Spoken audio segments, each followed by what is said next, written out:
Everyone, welcome back to my channel. আশা করি সবাই খুব ভালো আছো আর সুস্থ আছো, আর আমরাও খুব ভালো আছি। আমার আগের ব্লগে আমি তোমাদের বলেছিলাম আমাদের গুয়াহাটি আসার কারণ আমি তোমাদেরকে আমার নেক্সট ব্লগে জানাবো। তো আজকের ব্লগটা আমাদের গুয়াহাটি আসার কারণ নিয়ে। আশা করি তোমরা আমার ভিডিওর থাম্বনেল দেখে বুঝতেই পেরে গেছো কারণটা আসলে কি। So we have got some super exciting news to share with you today. We have just brought home our brand new Mahindra XUV 3XO AX7.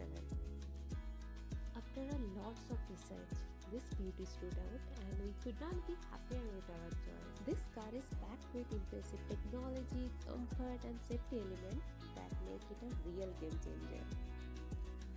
From its sleek design and powerful engine to the advanced infotainment system and safety features like 6 airbags and front parking sensor, there's a lot to love about this vehicle. We will explore the spacious interior, check out the small features like sunroof, and see how it's come together to create an awesome driving experience.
নতুন গাড়ি নিয়ে বাড়ি ফিরতে ফিরতে সেদিন অনেকখানি রাত হয়ে গেছিল, তাই তোমরা দেখতেই পেলে আমরা পরের দিন সকাল সকাল চলে গেছিলাম মন্দিরে আমাদের নতুন গাড়ি পুজো করানোর জন্য। তাহলে আজকের ব্লগটা এখানেই শেষ করছি। যদি তোমাদের ব্লগটি ভালো লেগে থাকে তাহলে অবশ্যই লাইক করো, কমেন্টে তোমাদের মতামত জানিও, আর নতুন ভিডিওর আপডেট পেতে আমার চ্যানেলে সাবস্ক্রাইব করতে ভুলো না। পরবর্তী ব্লগে আবার দেখা হবে, ততক্ষণ পর্যন্ত ভালো থেকো, সুস্থ থেকো।